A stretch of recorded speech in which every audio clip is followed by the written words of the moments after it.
Ciao friends! This week I want to talk to you about the power of the pause.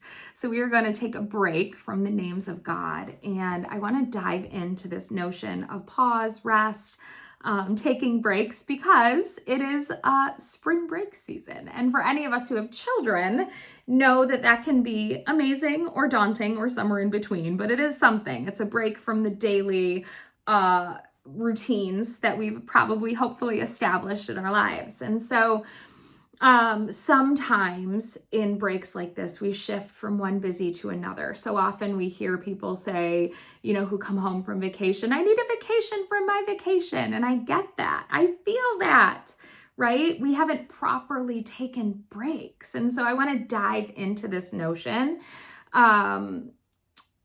is seeing a pause and a break as something essential to walking with Jesus. So the way God designed us was actually to rest. We need naps and sleep and pauses and breaks. We need all of these things. There's so much science to back up this beautiful design. I've gone down probably the last 6 to 8 months, this rabbit hole of science around sleep. And it's fascinating, and it's directly related to the way God designed us. It's literally by design.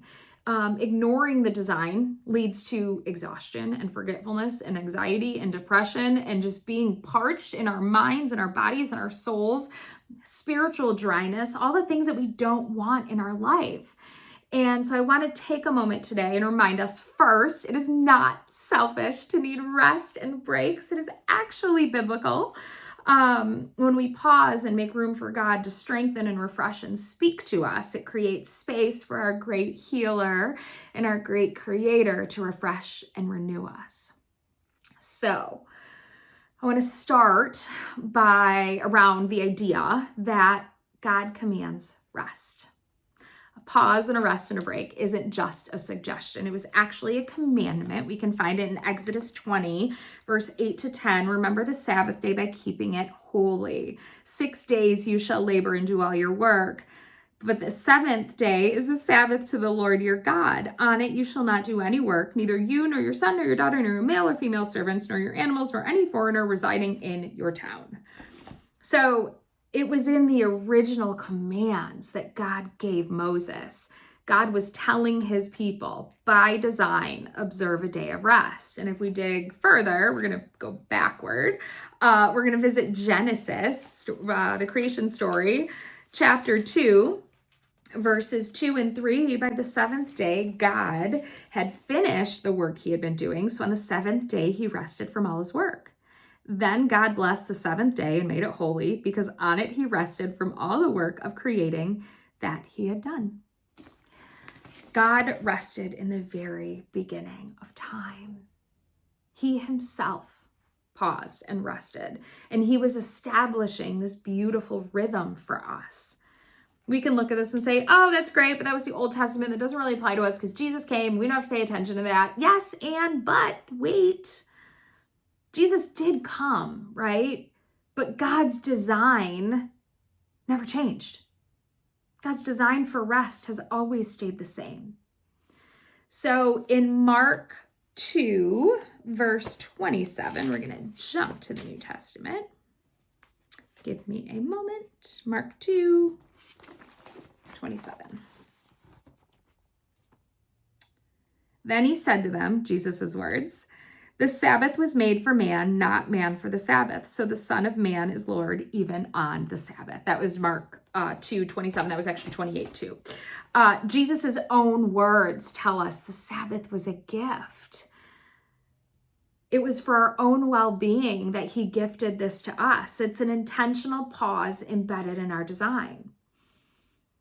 It's a blessing, not a burden. A gift, not a restriction, okay? For those of you who love to work like you love to breathe, think about that. We may no longer observe the Sabbath in the traditional sense. I know that.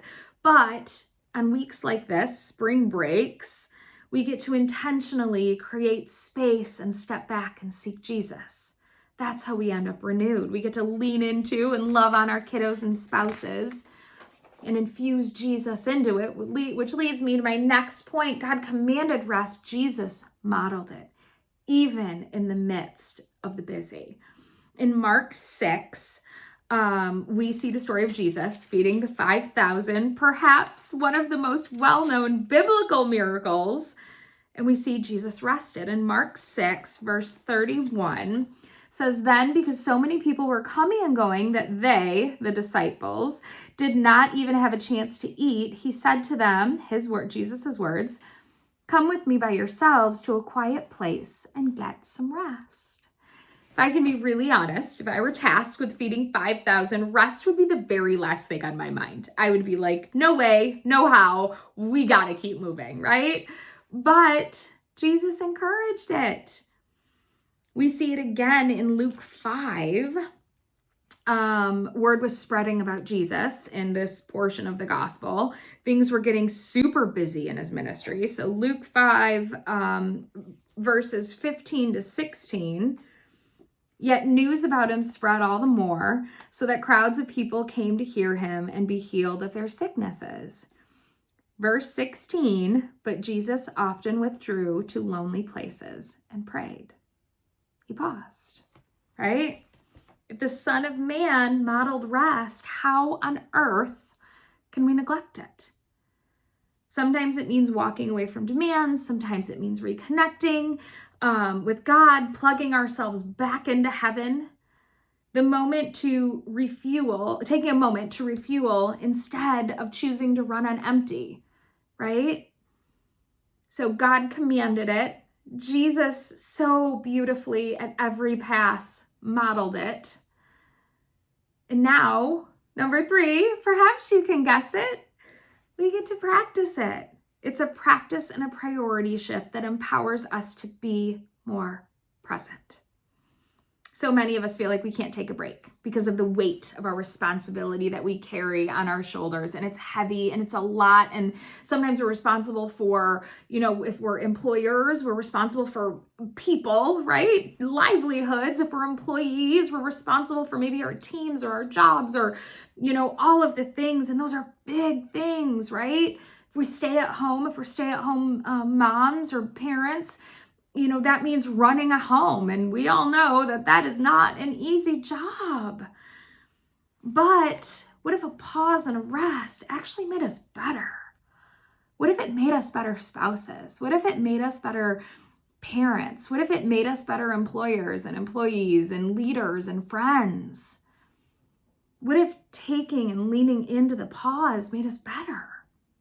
One mom I know, she was running on empty and she was juggling all the things. And she doesn't mind that I share this. I asked her, she's fine with it. You're not going to know who she is anyways. But she was juggling her marriage and her children. She had a job outside of the home. She also, her job at home was also to run the home. Her husband had a very big job. She was running ragged. She was tired. She was depleted. She had all these things and all these responsibilities, and yet she would feel constant guilt for taking time to take care of her. Her schedule was running her. And so we were talking over coffee one day, and I said, we scheduled coffee. Why don't you schedule rest? And she's like, what do you mean? I said, carry your study Bible around, and as you're looking at your calendar, pick 15 minutes and don't let anything take that place. Pick 30 minutes in your day and don't let anything take that place. And furthermore, when PTO, when different committees, when the board you sit on ask you to take on something else, boldly, confidently practice no thank you. No thank you is an okay thing to say. And she was like, I never thought of that. Of course you didn't, because we rarely stop to pause and think of the ways that we can make our life better. We just feel like, oh, go time. Let's go. Let's do the thing. Let's add more to our plate. But if we really stopped and said, okay, is taking this on going to actually bring joy and happiness to my life? Is it going to align with God's will? Yes or no? And make a choice and make it powerfully. I need to be in scripture. I know that if I'm not in scripture, my days just don't work. So schedule scripture into your day. Just like you schedule the gym, just like you schedule the dentist appointment, just like you schedule grocery shopping. Schedule time with God in your day. And then be absolutely, what's the word I'm looking for? Intentional about guarding the time, right? I want to share with you 2 Corinthians 12, verse 9. But he said to me, my grace is sufficient for you. My power is made perfect in weakness. Therefore, I will boast all the more gladly about my weakness so that Christ's power may rest on me. Friends, I'm the first to tell you, if I don't spend time in scripture, I am not the best me that I can be. I'm a better wife. I'm a better mom. I'm a better instructor. I'm a better daughter. I'm a better sister. I'm a better, all the roles I play. I'm a better friend when my feet are steeped in Jesus, when I've paused from the world and sunk my feet into his word, right? One more verse I want to share with you is over in Matthew, chapter 11, verses 28 to 30. Come to me, all you who are weary and burdened, and I will give you rest. Take my yoke upon you and learn from me, for I am gentle and humble in heart, and you will find rest for your souls. Verse 30, for my yoke is easy and my burden is light. Hi, it's me. I need rest for my soul. I am the one that needs that. I don't know if this resonated with you, but friends, Jesus' invite wasn't just for the exhausted.